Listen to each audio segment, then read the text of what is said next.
Hello everyone, welcome back to our channel and to the first video of the series Guide to Effective Parenting. My name is Monica and I run a school called the Fledglings where I want that the children should be given the best before we start expecting from them. So we want to build a solid foundation for their future. So parents, आज के video में हम बात करेंगे how to choose the right school for your child. Parents, हम सबको पता है कि जैसे ही हमारा बच्चा टॉडलर बनता है या एक सर्टेन एज तक आता है, हम चिंतित हो जाते हैं कि कैसे बच्चे के लिए स्कूल चूज करें और कौन से स्कूल में डालें. क्या वो प्री स्कूल होना चाहिए, प्राइमरी स्कूल होना चाहिए या एक फॉर्मल स्कूल होना चाहिए. आई नो ये बहुत ही कंफ्यूजिंग टॉपिक्स है क्योंकि मैं खुद भी इनसे गुजर चुकी हूँ. ये एक ऐसे टॉपिक है जिनको पेरेंट्स रात दिन सोचता है और अल्टीमेटली अपने पेयर्स से, अपने फ्रेंड से बात करके किसी डिसीजन पे पहुंचते हैं. और कई बार हम बहुत सारे इंपॉर्टेंट पॉइंट्स को मिस भी कर देते हैं. उन्हीं सब चीजों को ओवरकम करने के लिए ये वीडियो प्रेजेंट कर रहे हैं जिसमें हम इन सब फैक्टर्स के बारे में बात करेंगे and hopefully it will help all the parents who want to decide for a school for their child. What does a parent want? We all want that our child should be admitted to a good big school. They should learn at God's speed all the reading and writing. They should be smart. They should be intelligent. And above all, they should excel in all the activities they are doing. तो parents, क्या ये सब possible है? Isn't it that parents' expectation और child's need में एक balance होना चाहिए? या हम जब बच्चों से कुछ expect करते हैं तो पहले हमें ये सोचना चाहिए कि हमने किस लेवल तक बच्चों को कुछ दिया है.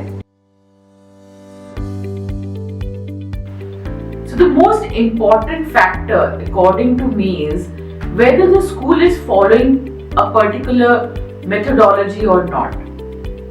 हम सब जानते हैं कि 2 से 6 साल का टाइम बहुत ही important टाइम है बच्चों के लिए और उस टाइम पर उनकी नींव बन रही होती है. बट अगर हम बात करें कि पेरेंट्स स्कूल चूज कैसे करते हैं तो इसी एज ग्रुप के बच्चों के बारे में सोचा जाता है कि वो उठना बैठना सीख लेगा अगर स्कूल जाएगा तो, या फिर सिर्फ एक बेसिक अंडरस्टैंडिंग आ जाएगी उसको कैसे दूसरों से मिलते हैं या फिर कैसे बात करते हैं सोशल ग्रुप में, या फिर फॉर्मल स्कूल के लिए रेडी हो जाएगा. बट क्या आप जानते हैं कि अगर हम सारे डोमेन्स पे काम नहीं करते हैं इस टाइम पे तो बच्चों का ओवरऑल डेवलपमेंट होना पॉसिबल नहीं है. इस एज ग्रुप के बच्चों को मैक्सिमम ब्रेन स्टिमुलेशन चाहिए होता है और इसीलिए हमें ऐसे स्कूल्स ढूंढने चाहिए जो ओवरऑल या होलिस्टिक डेवलपमेंट की बात करें और ऑल द 5 डोमेन्स पे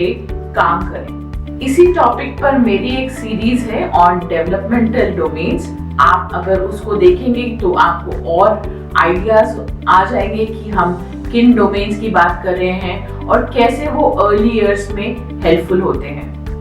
अर्ली ईयर्स में एक मेथोडोलॉजिकल लर्निंग या स्ट्रक्चर लर्निंग बहुत जरूरी है और इसलिए बहुत जरूरी है कि हम ऐसा स्कूल चूज करें जो एक मेथोडोलॉजी यूज करता. The next factor I want to talk about is the environment of the school. The environment of the school should be burden free. अगर हम छोटे बच्चों पे बर्डन डालते हैं तो उनके ओवरऑल ग्रोथ का जो प्रोसेस है वो स्लो हो सकता है या वो प्रॉपर ना हो, ऐसा भी हो सकता है. तो हमें ये ध्यान रखना है कि जिस एनवायरनमेंट में हम उन्हें सीखने भेज रहे हैं वो एक बर्डन फ्री एनवायरनमेंट हो जिसमें कि बच्चे सिक्योर और हैप्पी फील कर सकें. Also there should be experiential learning followed in the school. बच्चे हैंड्स ऑन एक्सपीरियंस से बहुत सीखते हैं. हम फ्री प्ले की बात करते हैं, हम एक्सपीरियंशियल लर्निंग की बात करते हैं. ये एक ऐसे मेथड है जिनसे कि बच्चे जब खुद काम करते हैं तब सीखते हैं. अगर हम अपने बारे में बात करें तो जब हम छोटे थे तो जितनी भी चीजें हम अपने हाथ से करते थे वो बहुत जल्दी हमारे ब्रेन में जाता था और हम उनको लॉन्ग टाइम तक याद रख सकते थे। यही प्रोसीजर फॉलो होता है जब हम बच्चों के साथ काम करते हैं। अगर हम उनको हैंड्स ऑन एक्सपीरियंस देंगे तो वो उनकी लॉन्ग टर्म मेमोरी में जाएगा और वो उसको हमेशा याद रख पाएंगे। एक और चीज जो बहुत इंपॉर्टेंट है वो है साइज ऑफ द क्लास। एक क्लास में अगर बहुत सारे बच्चे होते हैं तो एक टीचर के लिए हर बच्चे पे ध्यान देना बहुत मुश्किल होता है। ये बहुत जरूरी है कि छोटे बच्चों के केस में एक क्लास में कम से कम 12:1 या 15:1 का रेशियो हो, तो टीचर के लिए हर बच्चे पे ध्यान देना बहुत आसान हो जाता है और इस तरह से वो हर बच्चे को समझ सकती है और पेरेंट्स को भी समझा सकती है कि कौन से एरियाज पे काम करने की जरूरत है। तो size of the class is a very important factor. The next factor I have to talk about are the teachers. Teachers को facilitators भी कहा जाता है क्योंकि early years में वो actually में facilitators हैं। वो ध्यान रखती हैं कि जो भी बच्चों को पढ़ाया जा रहा हो वो उनको समझ आए और वो जो भी एक्टिविटीज दी जा रही है वो प्रॉपरली कर पाए और उनके लर्निंग आउटकम को समझ पाए।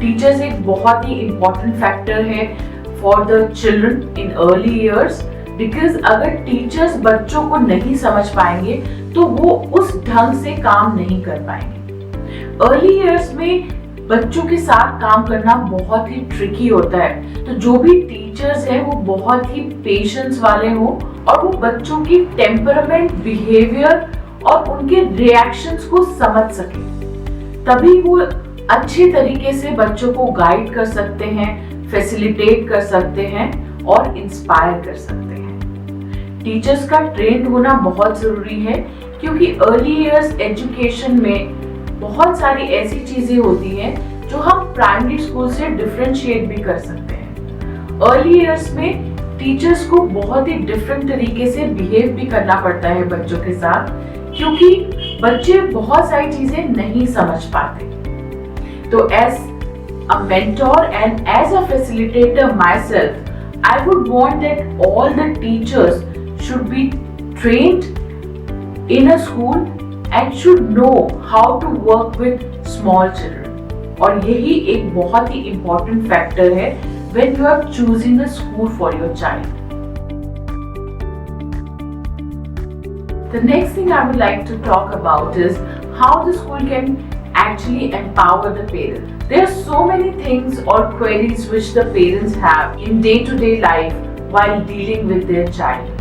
So if the school can pick up topics or do workshops on all these things, it can actually empower the parents and help in doing the right kind of parenting.